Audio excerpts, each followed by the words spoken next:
Yeah, I believe they will, Skip. And I understand that Coach Belichick, in that 3-4 defense, Skip, they try to do a good job of two-gapping, so they don't try to get up the field. They just hold the line of scrimmage, and they let the linebackers make the plays. But this offensive line is back to being its dominant self. Tyron Smith is healthy. Zach Martin is healthy. I don't know if he's healthy. He had a he got dinged. He missed practice with, they just put neck, and he had neck surgery, so I don't know. And by the way, Skip, that's going to be a problem for him. I mean, for what it's worth, Trevon Diggs was not able to practice on an ankle. I don't know if that means he can't play. Yeah, he played that. They just be listing stuff and have tried to get people hopes up. Oh, he's not going to play. Could be. And both of those guys are going to be out there. But the Cowboys, the offensive line look dominant. They're doing a great job of running the football, play action off of it. And Dak has done an unbelievable job. Dak is leaps and bounds better than what he was when they played them 2 years ago, Skip, in that frigid, rainy, misty, whatever precipitation you want to say it wasn't a great day. But they are very different teams. There's no Brady on the other side. Stephon Gilmore, the defense is not even comparable to what it was back then. And even though I thought the defense back then, Skip, was overrated, I say, Skip, it's smoke and mirrors. They're not that good. Okay. They're not even close. J.C. Jackson, I don't know what happened. Maybe he started reading Pro Football Focus about how good he was, but he's been a disaster this year. He has not lived up to expectation. Matthew Judon has been sensational. Yes. He's playing unbelievable. But the Cowboys, they run the ball, that 1-2 punch with Zeke and Pollard. They do a great job of running it, and then Dak does a great job of play action and off of it. So I think the Patriots are going to have their hands full, and I think the Cowboys will dominate this game. And I got the score 28-17 Cowboys. 28-17 by 11, covering and winning, says Shannon. Yes, yes. The Hall of Famer. I should take that to my bank. You should. You have seen the light about my Dallas Cowboys. Skip, what about the Patriots? So you conceded to the Brooklyn Nets, and you've seen the light, and you're just completely embracing my Dallas Cowboys. Thank you. It's not that I'm embracing your Cowboys. I'm saying what I've seen from the Patriots. Skip, you can honestly say they're not as good. They're not as good as you thought they were going to be because you thought they would be better. I did. I was even shocked that I figured they would struggle at Houston because they were coming off. It was very emotional for them too, when Brady visited. Right. And yet they were in big trouble at Houston. And Mac Jones actually helped pull it out of the fire, and they barely, 25-22, they prevailed. Correct. Okay. What do we know about Bill Belichick? What is his calling card for his career? What do people always say when they talk about his defensive coordinating genius, his strategic genius? What does he do? He always takes away what you do best. Am I right about that? Right. For the last 4 games since that opening night at GOAT, when nobody runs on Tampa, and Dallas just basically said, we give up. Right. We will throw it 58 times, and we will try to run it 18 times, and we'll go nowhere. Don't know if that happens next time. If they play them again, I think you are right about that. Because for the next 4 games, my Cowboys found their new identity. They have rushed over the last 4, all wins, for an average of 201 yards per game. 201, that over that 4-game stretch leads the National Football League. Yes. What have I told you my all-time favorite stat is? With Dak at quarterback, when they run it more than they throw it, they are 28-0. 28-0. That's a stunning stat to me. So because what it tells me, Skip, when you have that kind of stat, it's telling me you're throwing the ball when you want to, and you're not letting them dictate. Because what happens? You fall behind, you're throwing it. They want you to throw it. Because now, when you're running the ball, you did get to dictate. Man, you can't just go flying up the field because they might draw you, and here comes Zeke or Pollard out the backside. And then those guys stepping up, and so now you throw the ball right over their head where they were supposed to be. They got a nice little balance going.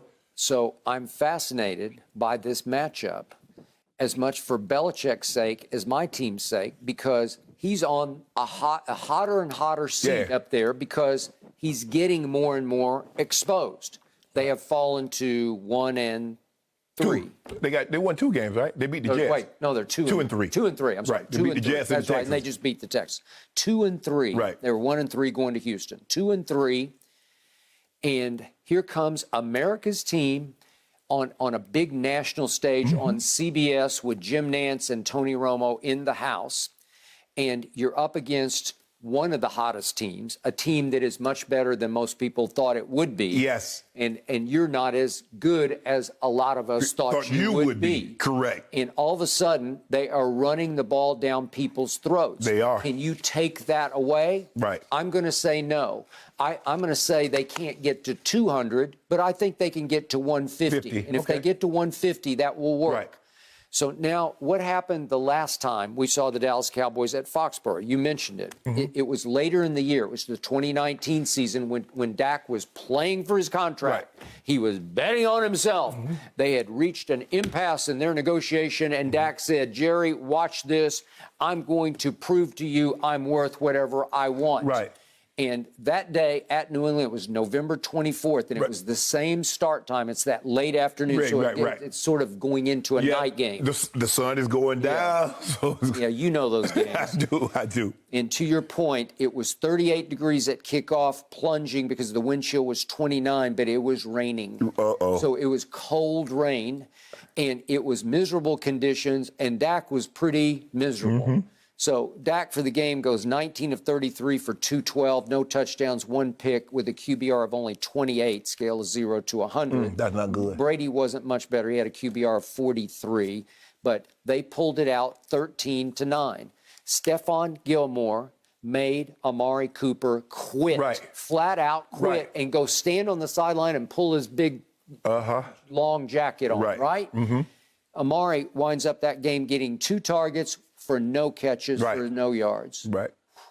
Well, Amari, you're on the clock too. Belichick's on the clock, but you got something to prove this weekend. But the thing is, Skip, now is that because, you said Coach Belichick always comes up and says, what do you do best, and I'll take that away from you, and I'm going to force you to beat me with your B game. Which I guess you would say, because they're running the ball so effectively, their B game, which is really good, could easily be an A game, is the passing game. It's a 1A. Right. But right now, number one is Zeke and Pollard. But if you go back and look at it, Skip, you talk about Amari, their leading receiver was like Zeke or Michael Gallup. You're like, huh? So now you come back with an Amari. You come back with a CeeDee Lamb. You come back with Wilson, who's playing unbelievable. And an offensive line that's dominant, that's running the football as well as anybody's running it in the football. And Dak is better. Skip, Dak is a better football player today than he was on that cold Sunday 2 years ago. He's just better. So the question is, if you take the running game away, which I believe Coach Belichick is going to do everything in his power to make Dak throw the football. Well, it's not like you guys, you got Stephon Gilmore back there when he was Defensive Player of the Year in his prime. It's not like you got guys back there. They're not the same defensive team. Which is why I don't think they have the horses anymore. For Belichick to take away what you do best. Because I think Dallas is so dominant in what it does best that it will just say, we're going to do what we do. And you can try to stop it, but you won't be able to. And by the way, on that fateful night, that November 24th back in 2019, they did run the ball. They had next to no choice because it was raining and cold. But Zeke went 21 times and got 86 yards, so that wasn't bad. And they did total 109. And they're a better running team now than they were then. They're a much better running team. So for once, I'm going to listen to the Hall of Famer across from me, and I'm going to double down on your score. I also say 28-17 Dallas, because I believe that's about right. That's about how much better the Cowboys are right now than the Patriots. Well, the question is, I didn't get a chance to look at the weather. I need to see what the weather's going to be. It's good. Okay. It's beautiful. It should be a nice night. It should be around 50-ish at kickoff. Oh, that's great. Yes, that's great. It's going to be a sunny day. But into nighttime, the temperature might go down to 45-ish or something. But it's better than what it was, the 29 that they played last time. I think it's going to be a perfect night to play football. As long as it's dry, you can deal with anything else. As long as it's dry, as long as it's not windy. Because you can get all those and you're in the Northeast, so you can get some of everything this time of year up there. So you're dodging a bullet. Because you see how they do that, man. The Cowboys, they dodging bullets. They go to New England early in the year. They get an opportunity. It's going to be sunny. I need them going in November, December, when we might get snow, might get some sleet, might get the wind blowing. We needed some of that. Unless they don't dodge the Ty Smith bullet. Because if he can't go, I'm pretty shaky about it. Lyle Collins is still a week away from being back at right tackle.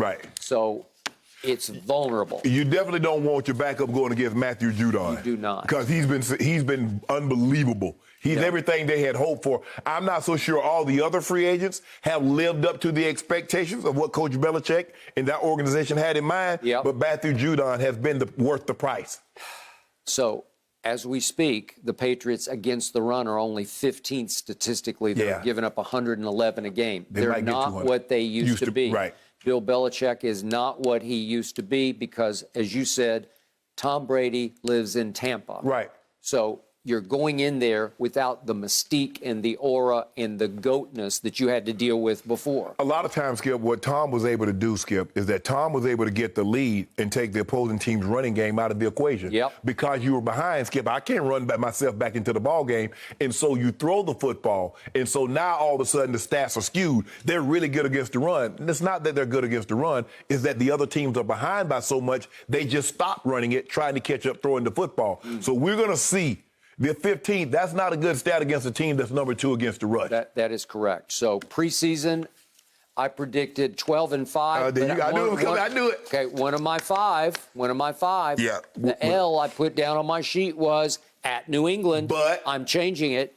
But you was under the anticipation. I thought it was Cam.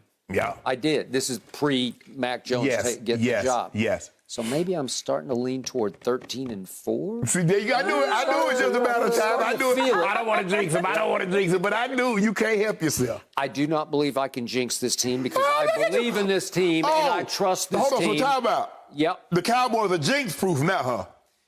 Say it. Say they jinx-proof. There are no such things as jinxes. Okay.